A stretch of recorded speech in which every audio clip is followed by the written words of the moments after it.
Que a graça e a paz do nosso Senhor Jesus Cristo, o amor de Deus o Pai e a comunhão do Espírito Santo esteja conosco, nos trazendo entendimento da sua palavra. O convite para o culto de hoje tem como o tema uma pergunta: qual e como tem sido nossa entrega? Qual e como tem sido a nossa entrega? Nós vivemos um tempo onde está em alta compras e pedidos pela internet, onde nós fazemos os pedidos de produtos e serviços e recebemos no cômodo da nossa casa. Nós recebemos no portão de nossas casas as entregas, no conforto dos nossos lares, aquilo que nós necessitamos. A pandemia que assolou toda a humanidade intensificou, inclusive, esta modalidade de compras, de vendas. Inclusive nós, como comunidade, oferecemos ontem, novamente uma edição do Bife no Pão com entrega delivery. Ou seja, as pessoas poderiam fazer pela telinha do seu celular o pedido e receber o lanche quentinho no portão de suas casas. Parece que não há mais restrições para este mercado online, virtual, pois nós podemos comprar desde uma agulha até um automóvel, desde uma meia até um enxoval completo. E além do mais, com praticidade, facilidade e na grande maioria das vezes, para não dizer na totalidade das vezes, com preços e condições de pagamento muito mais atrativas do que lojas físicas da nossa cidade. Inclusive, o pagamento é tão prático que no mesmo momento que você clica lá, fechar pedido, você já recebe no seu celular a mensagem, seja por Pix ou por cartão de crédito ou débito, que o pagamento foi realizado com sucesso. Também a pessoa que vende o produto tão logo tem a segurança de que ele recebeu pelo serviço oferecido. Contudo, mesmo que nós tenhamos todos esses atrativos e facilidades para que cheguem em nossas mãos os produtos e serviços sem sair de casa, tem um fator determinante em todo esse conjunto que nós não citamos ainda. Você faz ideia qual é este fator? O fator de maior importância dentro de todo este conjunto se chama entrega. Não adianta nada eu oferecer um ótimo serviço, um produto de qualidade, um preço atrativo, boas condições e opções de pagamento, se a entrega falhar ou se ela não for de qualidade. O nosso lanche mesmo, nós mudamos de embalagem para que ele chegasse quentinho, apresentável na mão do nosso cliente. Por quê? Porque entendíamos que naquela sacolinha plástica que nós tínhamos antes, isso já não era mais algo apresentável para chegar na mão ou na casa daquelas pessoas que nos prestigiam. Então a entrega, também não adianta fazer uma bonita embalagem se o nosso entregador, o motoboy, não entregar com qualidade, chegar lá com o pacote todo amassado. Isto não adianta. Então um dos fatores mais importantes de todo esse conjunto se chama entrega. Eu mesmo, alguns anos atrás, adquiri um notebook E depois de 60 dias ou mais de 60 dias, nós recebemos este produto, porque a transportadora dizia que tinha entregue, e nós só recebemos o produto porque eu tive que entrar com um processo judicial contra a loja no qual eu havia comprado, e não era qualquer loja, era uma loja de renome que todos nós conhecemos, mas por causa da entrega, eu tive que entrar com um processo judicial contra a loja para bem de receber este produto. Porque a transportadora dizia que nós tínhamos recebido, mas eles também não tinham como provar que alguém havia assinado, e nós não tínhamos visto a cor do nosso produto. Talvez você já passou por algo semelhante.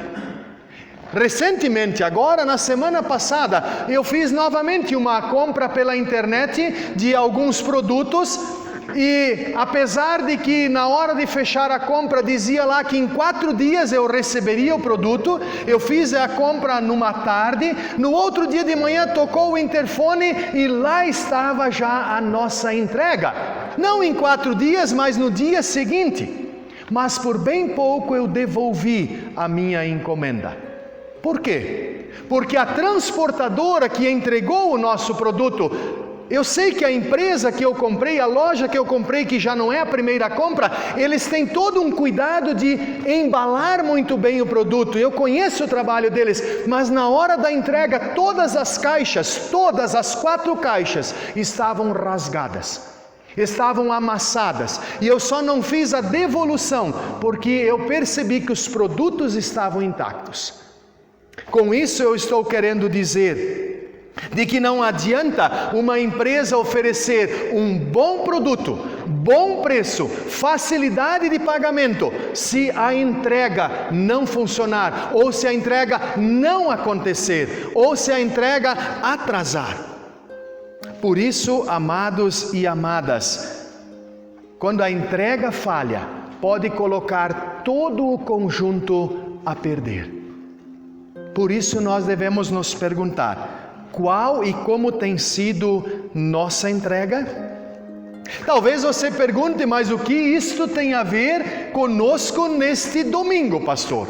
O que essas entregas de produto têm a ver com os nossos textos bíblicos do 21º domingo após Pentecostes?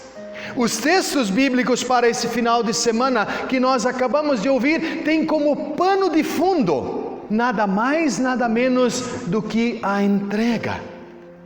Esse é um conhecido texto do Evangelho de Marcos, no qual discípulos, sim, todos os discípulos indistintamente, querem ocupar um lugar de destaque, de privilégios na presença do Senhor Jesus.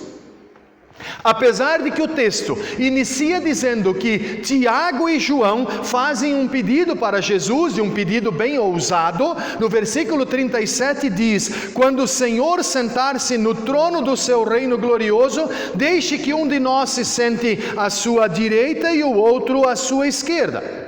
Mas quando olhamos para o conjunto do texto, nós vamos perceber que o pano de fundo também traz à tona a situação ou a manifestação dos demais discípulos, porque eles também fazem o mesmo pedido em seu coração. Quando no versículo 41 aparece: quando os outros 10 discípulos ouviram isto, começaram a ficar zangados com Tiago e João. Se o pedido ousado de Tiago e João foi um pedido antropocêntrico, ou seja, pensando somente como os seres humanos pensam, pensando somente em si e no seu umbigo, um querendo a direita e o outro à esquerda de Jesus, na verdade o texto mostra que todos os 12 pensavam de forma antropocêntrica, egocêntrica e individualista. Este, inclusive, é um dos textos mais significativos para mostrar e abordar a nossa condição humana marcada pelo pecado e que manifesta diariamente também na minha e na tua vida. Talvez você diga: ah não, pastor, mas comigo isso não tem nada a ver. Será que não? Por mais que nós talvez possamos querer nos convencer de que isto não tem nada a ver conosco e conosco não acontece, basta olharmos para a caminhada da igreja de Jesus Cristo de todos os tempos, assim como lá com aqueles 12 discípulos, mas durante toda a caminhada da igreja e também conosco, que envolve a nós vamos perceber que é exatamente a mesma coisa que acontece sempre de novo. Sim, sempre que eu leio este texto, quando eu vejo esta situação dos 2 discípulos e dos demais discípulos, eu lembro de uma fala de um colega pastor que há uns 20 anos atrás me disse esta situação, estas frases, e que eu levo junto para o ministério, porque também esse pastor foi importante na minha formação teológica e na minha caminhada de fé. Ele lembrava e usava assim algumas expressões em alemão. Ele lembrava que nas comunidades por qual nós passamos, ou seja, comunidades são pessoas, humanidade, né? Ele dizia, por onde quer que nós passamos, isto também envolve comunidade, nós sempre vamos encontrar pessoas que querem ser tratadas como Extrawurst. Vocês entenderam o que é isso? Tradução literal seria linguiça especial, ou seja, ele dizia às pessoas, nós vamos encontrar pessoas que querem ser bajuladas, querem ser tratadas de forma especial. Com isso ele se referia também às pessoas que necessitam de cuidado especial, de tratamento especial, de atenção especial, não porque são pessoas portadoras de necessidades especiais, mas porque querem ser tratadas de forma especial. E ele usava um outro termo ainda, estas são pessoas que gostam de ablecken, ou seja, de ser lambidas. Ele disse, nós encontramos pessoas por onde nós passamos que sempre querem ser lambidas. Quem sabe você diga, mas na nossa comunidade isso não tem nada a ver com a nossa realidade. E eu digo para vocês que tem, muito mais do que nós possamos imaginar. Eu mesmo já tive algumas situações nessa caminhada ministerial, e uma delas aconteceu certa vez, quando estávamos reunidos para um evento, num grande grupo, era um grupo grande de pessoas, e eu cheguei e não fui cumprimentar um por um, né? Eu simplesmente cheguei e disse, bom dia, e todo mundo respondeu, bom dia. E aí lá pelas tantas eu percebi que tinha alguém meio Leipzig. Sabe o que é Leipzig? Assim meio beiçudo, né? E aí depois de uns dias eu percebi que esse beiço ficou caído. Eu digo, mas o que aconteceu? E lá pelas tantas depois eu descobri que a pessoa não se sentiu incluída no meu bom dia. E aí quando eu lembro desta situação, eu lembro deste texto, que Jesus também incluía sempre todas as pessoas, mas Tiago e João querem ser incluídos de uma forma Extrawurst, de uma forma ablecken. Eles querem ser incluídos de uma forma diferente. Diante da situação e clima pesado que o texto apresenta, que gerou um clima pesado. Por quê? Porque Tiago e João fazem um pedido ousado. E isto deixou de forma desconfortável os outros 10, porque eles também queriam se ablecken, né? Também queriam ser Extrawurst. E aí, diante desse clima pesado que foi desencadeado pelo pedido de Tiago e João, interessante que Jesus chama essa turma para uma aula de reforço. Não era a primeira vez que Jesus dava essa instrução. E Jesus chama estes 12, diz o texto, chamou todos para junto de si e disse, gente, vamos aqui conversar de novo um pouco. Vocês ainda não entenderam o que eu já ensinei, mas cheguem aqui junto comigo e nós vamos conversar de novo. E como nós percebemos que nós também somos assim, então nós também queremos ouvir a aula de reforço de Jesus nesta manhã. E Jesus inicia fazendo um comparativo bem amplo e geral. No versículo 42, Jesus diz, como vocês sabem, Os governadores dos povos pagãos têm autoridade sobre eles e mandam neles. E com isso Jesus está dizendo: vocês sabem que no âmbito secular, entre os governos deste mundo, há quem tem posição de mandante e de mandado. Tem quem manda e quem obedece. Tem quem é mais importante e quem é menos importante, ou pelo menos tem quem se acha mais importante do que os outros. E aí no versículo 43, Jesus diz: mas entre vocês isto não pode ser assim. Isto não pode ser entre as pessoas que querem viver reino de Deus. Mas por quê? E o que tem de diferença então entre reino de Deus e reino secular, ou o governo deste mundo? E aí Jesus continua dizendo: quem quer ser importante, que sirva os outros.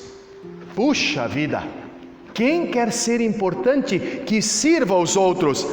Nós temos que lembrar que esta palavra de Jesus, talvez no seu tempo, teve um peso imensuravelmente maior do que tem para nós. Porque nós já falamos muito em servir. Por exemplo, nosso evento ontem à noite, quantas mãos estavam servindo a comunidade, preparando os lanches, não só ontem à noite, mas já ontem de manhã.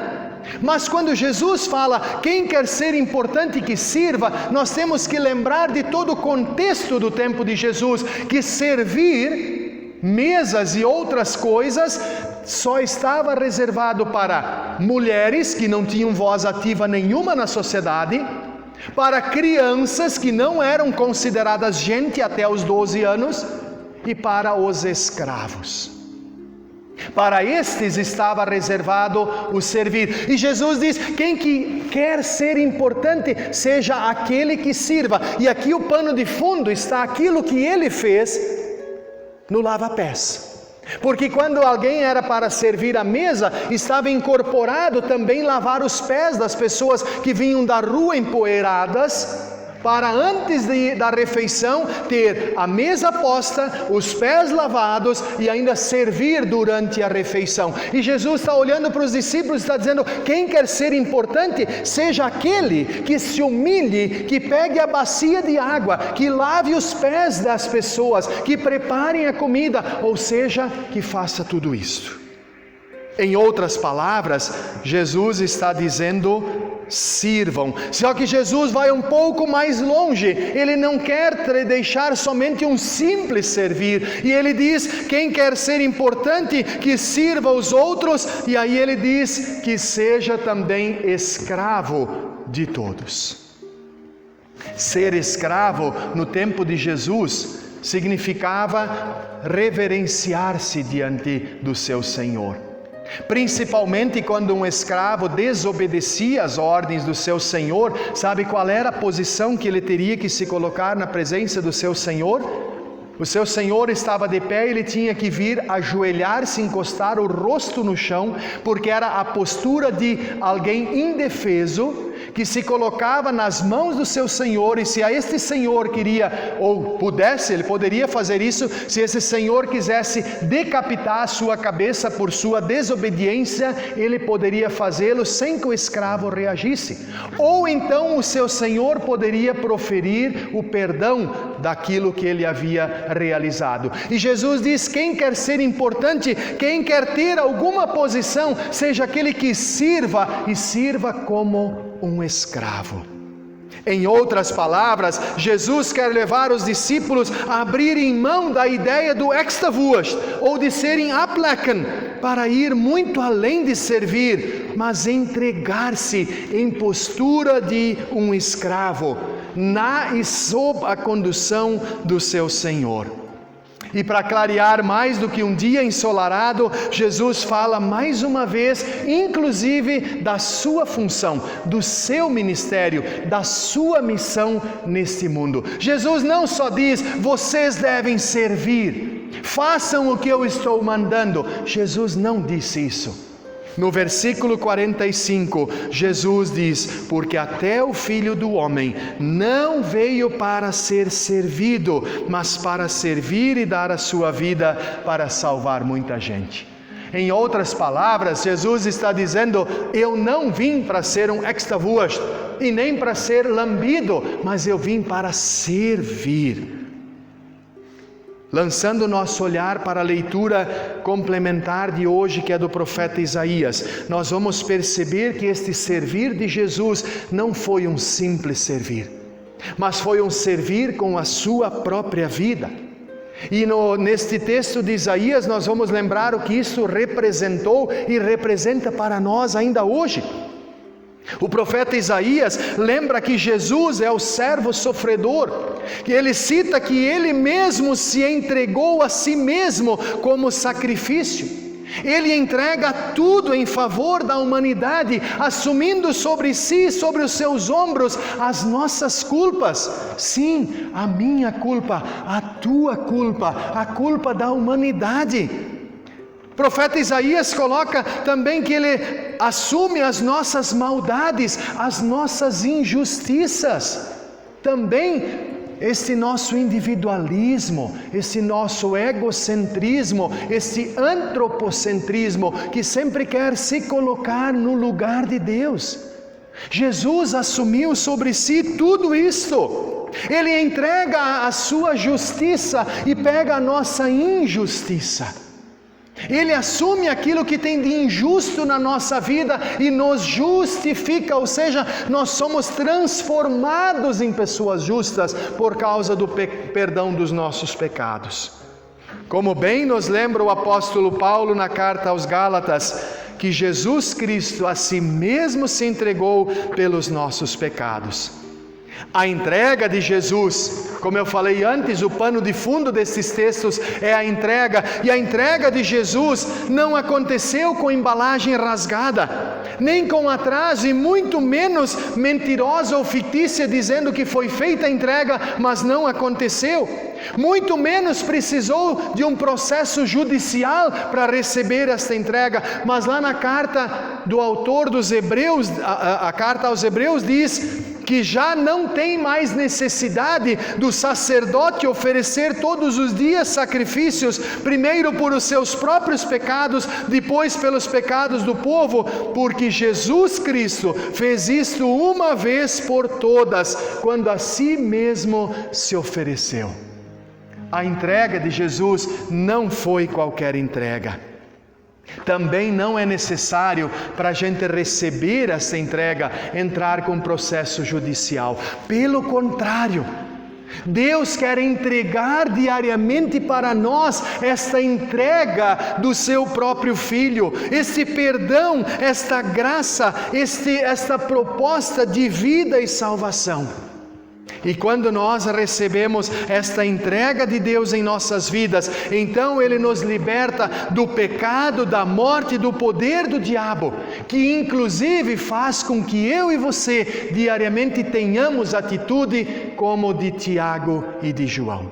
É o nosso pecado que faz isso. É o pecado que quer nos colocar acima de Deus e acima das pessoas. É o nosso pecado que quer lugar de destaque, de importância. Mas quando experimentamos o perdão, a entrega que Deus faz para nós e por nós, então já não é mais importante lugar de destaque. No entanto, esta entrega que Deus nos faz não é para ficar guardada e nem ser individualizada. Dizer agora eu recebi esta entrega bonita, bem embalada, ela é minha. Não.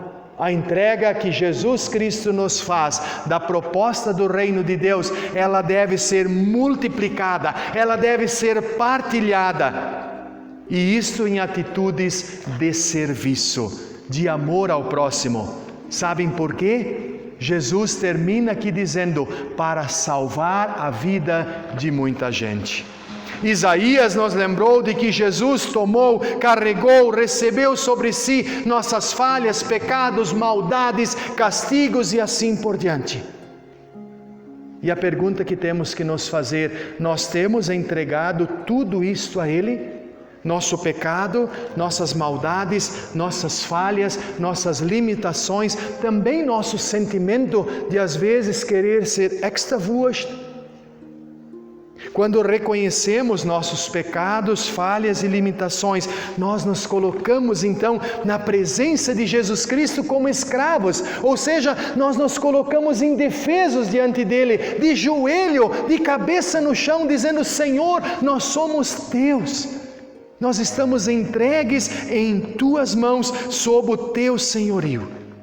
E quando isto é feito, nós então expressamos e confessamos que não somos e nem queremos lugar e posição de destaque e de importância, mas nós estamos com isso dizendo: Tu, Senhor, és o mais importante em nossa vida. Tu és o nosso Senhor e Deus. Nós queremos te servir, nós queremos ser teus servos e tuas servas.